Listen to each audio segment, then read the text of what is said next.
السلام علیکم ورحمۃ اللہ وبرکاتہ۔ بسم اللہ الرحمن الرحیم، نحمده ونصلی علی رسوله الکریم، اما بعد فاعوذ باللہ من الشیطان الرجیم، بسم اللہ الرحمن الرحیم۔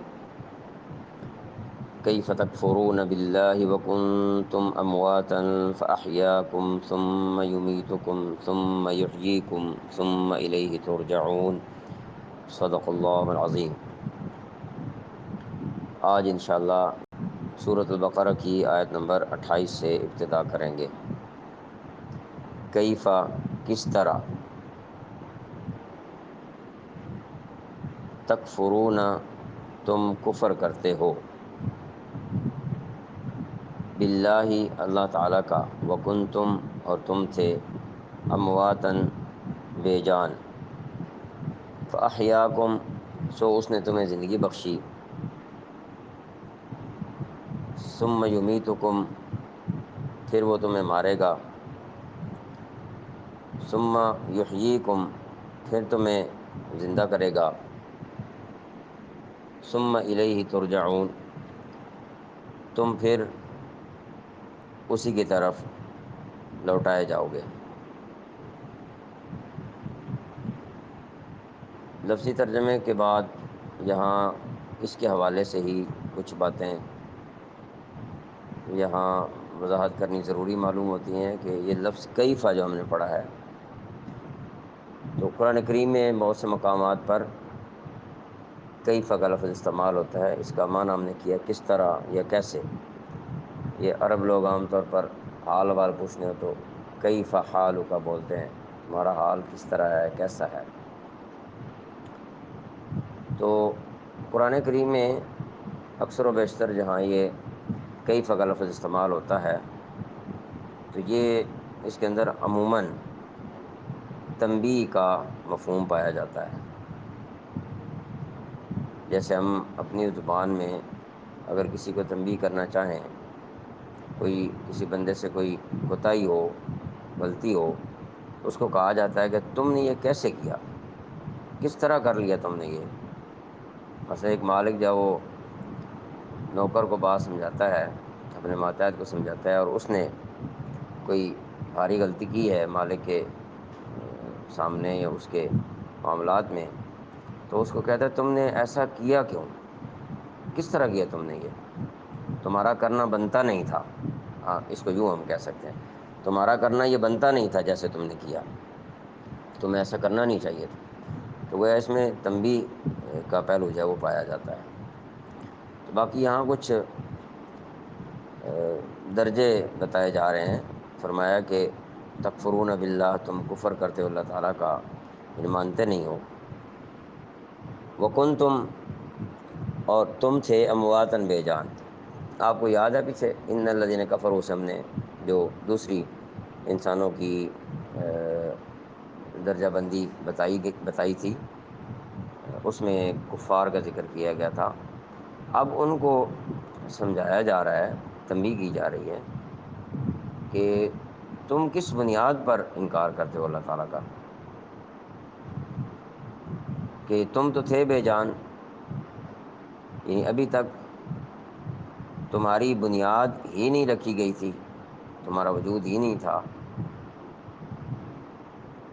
تو فاحیاکم تو اس نے تمہیں زندگی بخشی ہے، یعنی زندگی کا ملنا، صفت حیات کا ملنا، یہ تمام نعمتوں سے پہلے ہے، اس لیے کہ جب یہ صرف انسان کو حاصل ہوتی ہے، یہ نعمت حاصل ہوتی ہے، اس کے بعد ہی باقی دنیا کی نعمتوں سے انسان استفادہ کر سکتا ہے، وگرنہ استفادہ ممکن نہیں ہے۔ تو لہٰذا یہاں بتلایا کہ جب تم تھے نہیں، اب تم ہو گئے۔ جب ہو گئے تو کس نے تمہیں اس ہونے میں تبدیل کیا؟ وہ اللہ تعالیٰ کی ذات ہے، اسی کا یہ احسان ہے کہ اس نے تمہیں زندگی دی، اور پھر زندگی کی نعمت حاصل کرنے کے بعد پھر دنیا کی باقی نعمتیں بھی تمہارے لیے کارآمد ثابت ہوئیں۔ فرمایا ثم یمیتکم پھر وہ تمہیں مارے گا، اور یہ ذکر ہو رہا ہے حشر میں انسان کو جانا ہوگا۔ ثم پھر یحییکم تمہیں زندگی دے گا۔ یہ زندگی کس مقصد کے لیے ملے گی؟ یہ حساب و کتاب کے لیے زندگی دی جائے گی۔ اب آخر میں پھر فرمایا ثم الیہ ترجعون، پھر اسی کی طرف تم لوٹائے جاؤ گے۔ اب یہ مراحل انسان کو بتائے گئے ہیں کہ وہ کچھ دھیان کرے۔ اب ہم ترجمہ بھی کر لیتے ہیں با محاورہ، اور ساتھ مزید حسب ضرورت وضاحت بھی۔ کیف تکفرون باللہ، تم اللہ تعالیٰ کے ساتھ کفر کا طرز عمل اختیار کیسے کر لیتے ہو؟ ان لوگوں نے اگرچہ بظاہر خدا تعالیٰ کا انکار نہیں کیا، مگر رسول خدا صلی اللہ علیہ وسلم کے انکار کو خدا تعالیٰ کا ہی انکار قرار دے کر ایسا خطاب کیا گیا ہے۔ یعنی وہ رسول اکرم صلی اللہ علیہ وسلم کی بات نہیں مانتے تھے، ان پر ایمان نہیں لاتے تھے، تو اس کو ہی اللہ تعالیٰ کا انکار قرار دیا گیا ہے۔ جیسے کہ قرآن کریم میں آتا ہے من یطع الرسول فقد اطاع اللہ، جس نے رسول صلی اللہ علیہ وسلم کی اطاعت کی اس نے گویا اللہ تعالیٰ کی اطاعت کی ہے۔ تو اللہ تعالیٰ کی اطاعت رسول اللہ صلی اللہ علیہ وسلم کی اطاعت میں ہے۔ اسی طرح رسول اللہ صلی اللہ علیہ وسلم کا انکار، ان کی باتوں کا انکار، ان کی تعلیمات کا انکار، یہ اللہ تعالیٰ کا ہی انکار ہے، اس لیے ایسا کہا گیا۔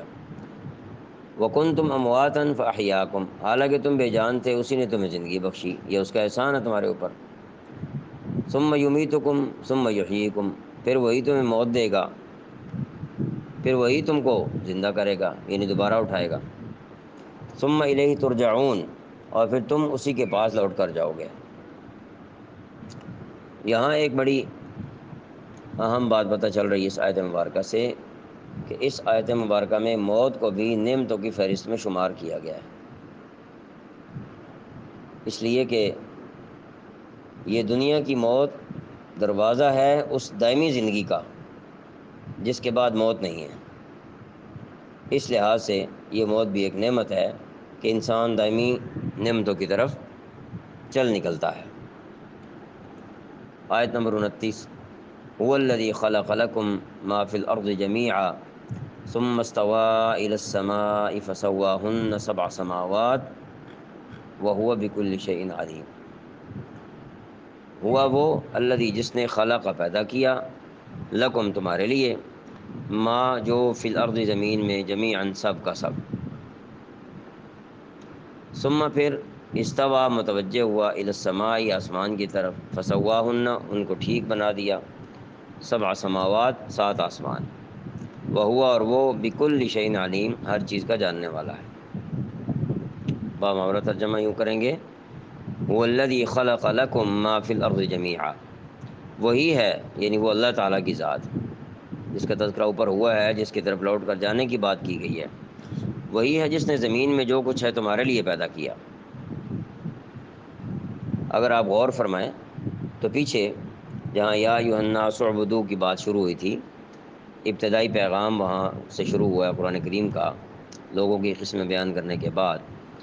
تو یا ایھا الناس والی آیت میں فرمایا کہ تمہیں اور تم سے پہلوں کو اللہ تعالیٰ نے ہی پیدا فرمایا، اور یہاں کیا فرمایا جا رہا ہے؟ یہاں اس سے اگلی بات ہے، وہ تو ہے نعمت حیات، زندگی کی نعمت کا ذکر ہوا کہ تمہیں پیدا کیا ہے۔ اب فرمایا جو کچھ بھی زمین میں پیدا کیا گیا وہ سب کا سب تمہارے فائدے کے لیے ہے۔ تو کتنی بڑی ناشکری ہے کہ اس کا دیا ہوا کھاتے ہو، اس کا دیا ہوا استعمال کرتے ہو، اور پھر اسی کے ساتھ مخلوق کو شریک بھی کرتے ہو، گویا یہ سمجھتے ہو کہ مخلوق میں سے بعض کو خدائی اختیارات حاصل ہیں۔ تو یہ کتنی تعجب کی بات ہے، جیسے ابھی تعجب کی بات ہوئی کیف تکفرون باللہ۔ اسی آیت میں سے فقہاء کرام نے یہ اصول بھی معلوم کیا ہے کہ دنیا کی ہر چیز اصل میں حلال ہے، اور جب تک کسی چیز کی حرمت پر کوئی دلیل نہ ہو اس وقت تک اس کو حلال ہی سمجھا جائے گا۔ اور یہ بات یاد رہے کہ یہ جو اصول ہے یہ احکام کے اندر ہے، عقائد اور عبادات وغیرہ میں نہیں ہوتا۔ گویا جس کو تمہارا ہم نے خادم بنایا ہے اسے تم نے کس اصول کے تحت اپنا مخدوم یعنی اپنا معبود قرار دے لیا ہے؟ ہم نے تو اسے معبود نہیں بنایا۔ تو یہ فرما کر یہاں پر ہر قسم کے شرک اور ہر قسم کی مخلوق پرستی کی جڑ کاٹی گئی ہے کہ اللہ تعالیٰ کے علاوہ کوئی عبادت کے لائق نہیں ہے، تو پھر تم کس بنیاد پر اللہ تعالیٰ کو چھوڑ کر دوسری چیزوں کی عبادت کرتے ہو؟ آگے فرمایا ثم استوى الى السماء، پھر وہ آسمان کی طرف متوجہ ہوا، گویا کہ وہ بلندی کی طرف متوجہ ہوا۔